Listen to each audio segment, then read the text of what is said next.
tuna hian go something kan ti meka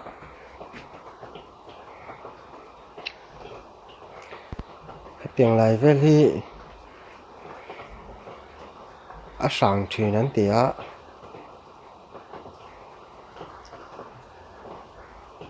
thom chi sang sang an tha thina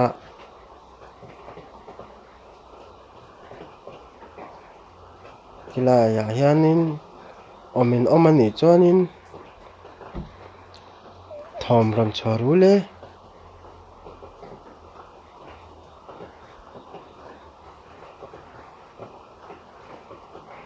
heti lai hmun hi workshop ania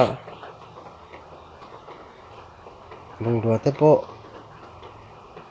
a lo in on vat zel ni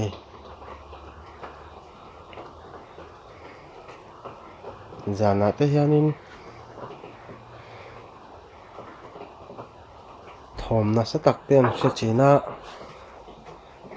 yom tak tak ani chuan thom ron chhawr le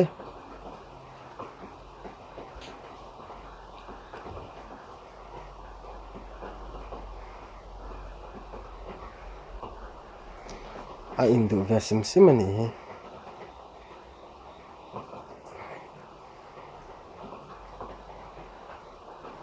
i lo in duh hle mai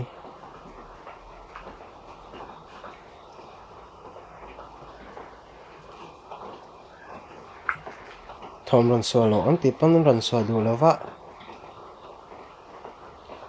i lo in duh khel mai i om tak tak ani chuanin thom ron chhuar ro le tilai hmun hi a sang thin an tia i om tak tak ani chuan thom ron chhuar ro le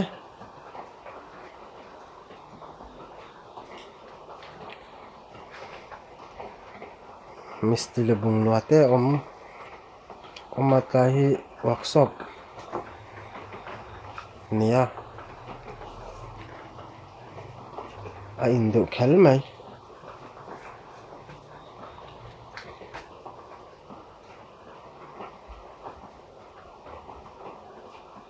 mi pawn an fiar thin chea lo in lan lo an ti ni in lan duh ngai lo a i lo in duh khel mai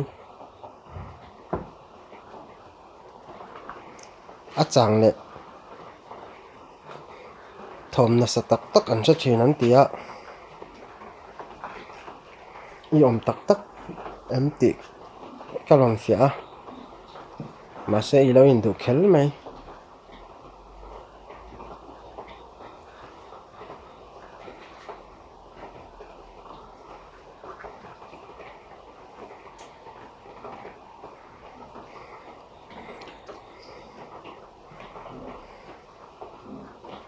workshop ah hianin thom an hre thina ma se tuna chuan thom hriat tur awm lo a in duh ve sim sim ani hi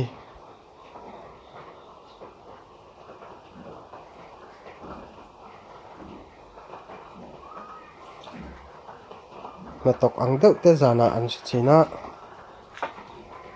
ma se tunah chuanin hnathawk awm lo i om tak tak ni chuanin ron in lan ro le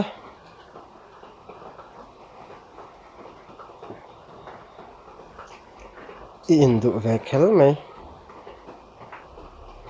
leng lengin thom te chhuah thin an tia i om tak tak ani chuan tunah thom ron suah ro le i lo in duh khel mai lam uai in duh tak ni hi i hmel kan hmu chaka ma se i hmel hi ron in lan duh si lo chuan kan tan chuan boi thak i lo in duh khel mai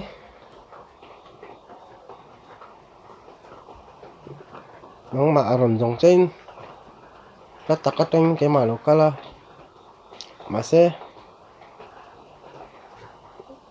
nang chu ilo in du khel mai ilar to niang ilar to wang niang I in du khel mai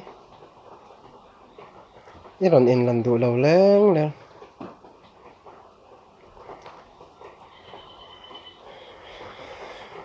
ilo in du hle mai